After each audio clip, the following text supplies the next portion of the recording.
Hello, ALS learners! My name is FJ, your teacher demonstrator in this learning episode. But before we begin with our lesson, please be reminded of the following. Make sure that you are seated comfortably during the whole session. Listen attentively and participate. There will be questions during the lesson, and your participation from your remote location will be highly appreciated. Learning has always been interactive, right? So are you ready? Then, let's begin. Our lesson today is about reading comprehension strategies. At the end of this lesson, you are expected to identify the different reading comprehension strategies, specifically in reading narrative text.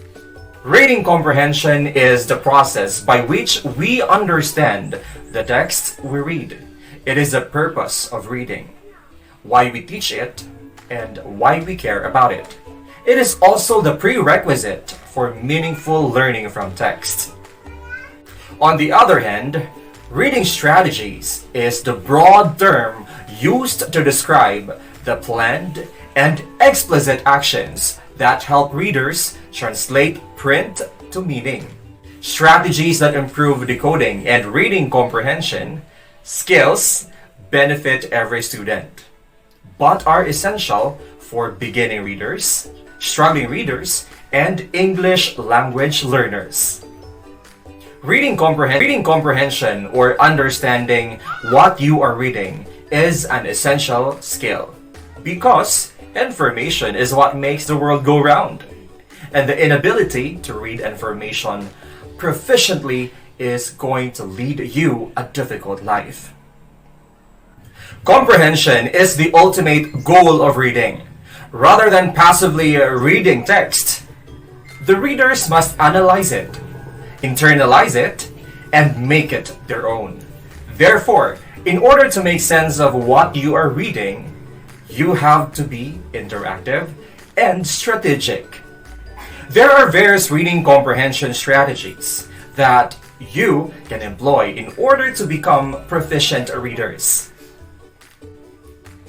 Some of these reading comprehension strategies include predicting, questioning, visualizing, story mapping, retelling, summarizing, making inference, using prior knowledge, identifying the main idea, knowledge of text types and structures, and using graphic organizers, and many more.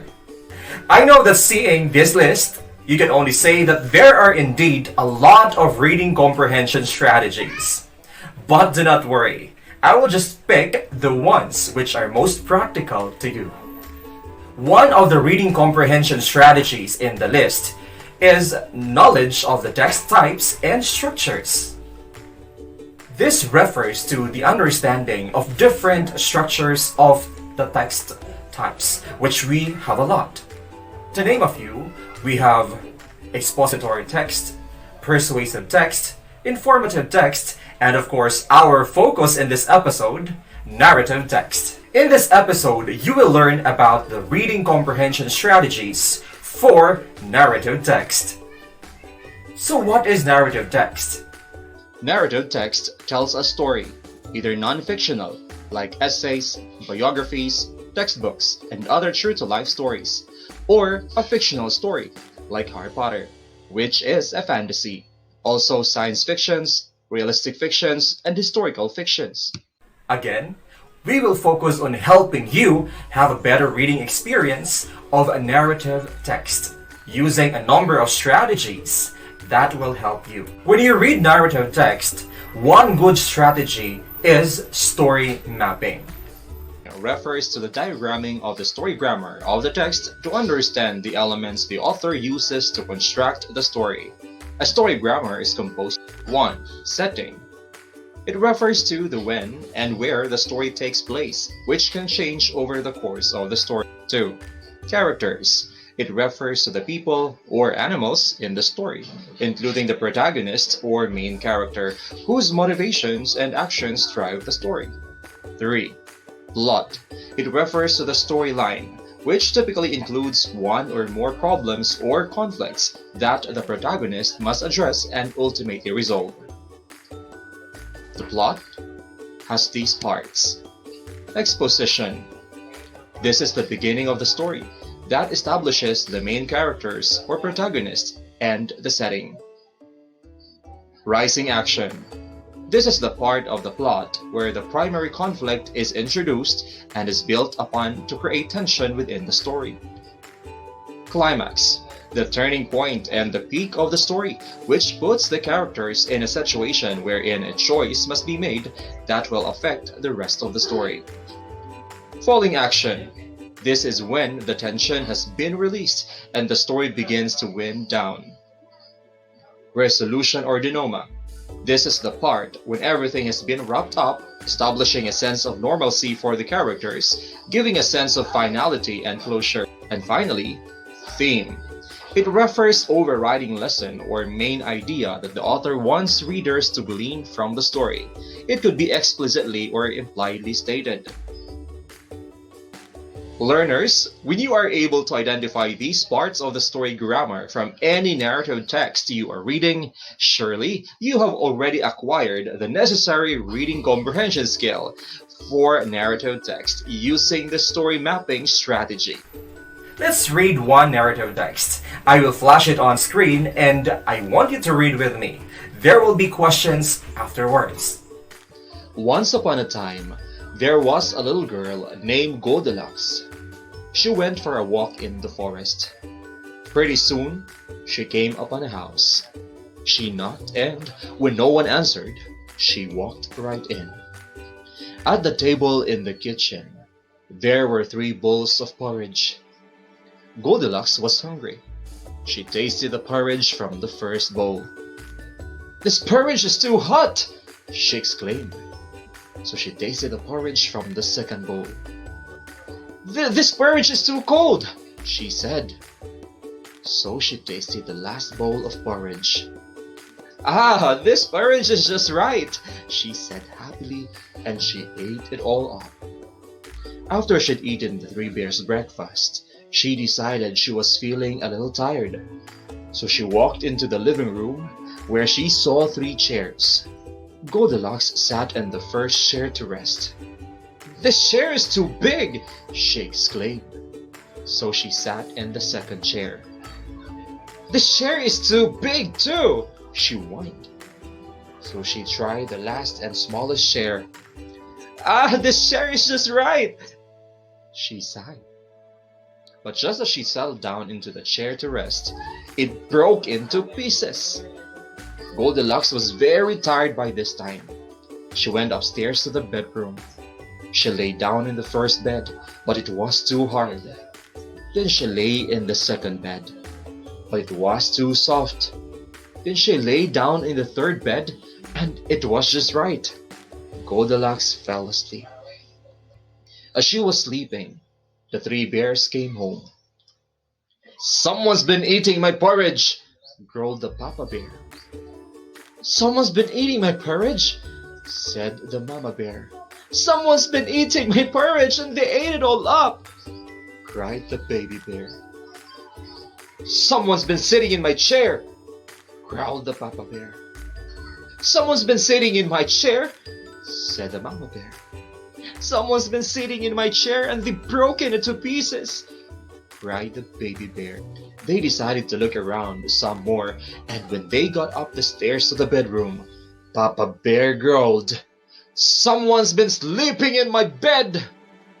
"Someone's been sleeping in my bed too," said the Mama Bear. "Someone's been sleeping in my bed and she's still there!" exclaimed the Baby Bear. Just then, Goldilocks woke up. She saw the 3 bears. She screamed, "Help!" and she jumped up and ran out of the room. Goldilocks ran down the stairs, opened the door, and ran away into the forest. She never returned to the home of the 3 bears. Now that we are done reading the story, we will now do the story mapping. You just have to answer a few questions just to check if you have really comprehended the narrative text that we have just read.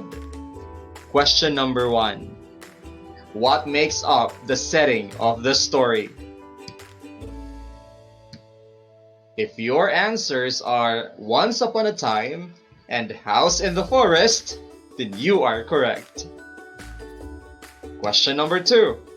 What are the characters in the story? Can you still remember them? Here is the answer. Papa Bear, Mama Bear, and Baby Bear. We have 4 characters in that story. Now, this is quite challenging but answerable. What makes up the plot? While the bears are away, Goldilocks goes into the bear's house. Goldilocks sat on a chair and broke it. Goldilocks laid down in a bed and fell asleep. The bears came home and found the empty bowl, the broken chair, and Goldilocks in bed. Goldilocks runs away and never comes back. If you had that answer, then you have really comprehended the story well. Lastly, what is the theme of the story? You should respect other people's property. Again, the theme of the story is you should respect other people's property. Well done! I know you got all the answers correctly. But wait, there is still more reading comprehension strategies for reading narrative text. Another very effective reading comprehension strategy for narrative text is questioning. Asking and answering questions about text is another strategy that helps readers focus on the meaning of text. And some of the most relevant questions that you can ask as the reader include: what is the relationship between the decisions and the consequences, maybe of the main character? How can a person's decisions and actions change his or her life? This can still be connected to the character. How does an author develop characters? How can I learn vocabulary in the context?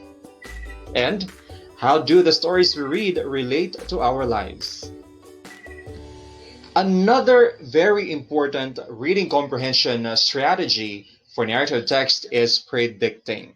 As a reader, you can make predictions based on the clues that are available, such as the title and illustrations. And some of the most relevant predicting questions include: based on the title, what information do you expect to read in this selection? Another: based on information read so far, what do you predict will come next? Another: based on the first paragraph, what kinds of information will be revealed? Also, which predictions were confirmed by the text? And which details or clues from the selection did you use to make your prediction? Very relevant questions, right? Retelling is done by saying again the story in your own words. This promotes comprehension because it forces you to analyze the content to determine what is important. Basically, having the ability to identify the most important information from what you are reading is a plus factor. You can also go beyond literally recounting the story to drawing your own conclusions about it. Do you think you can tell the story in your own words now? Let us say in 5 sentences. Let's do this. Now let's do a quick knowledge check. Putting in mind the parts of the plot, determine the best order in which to put the sentences to form a well-organized plot of the fairy tale Goldilocks and the Three Bears. Write 1 for the first event and 5 for the last event to happen.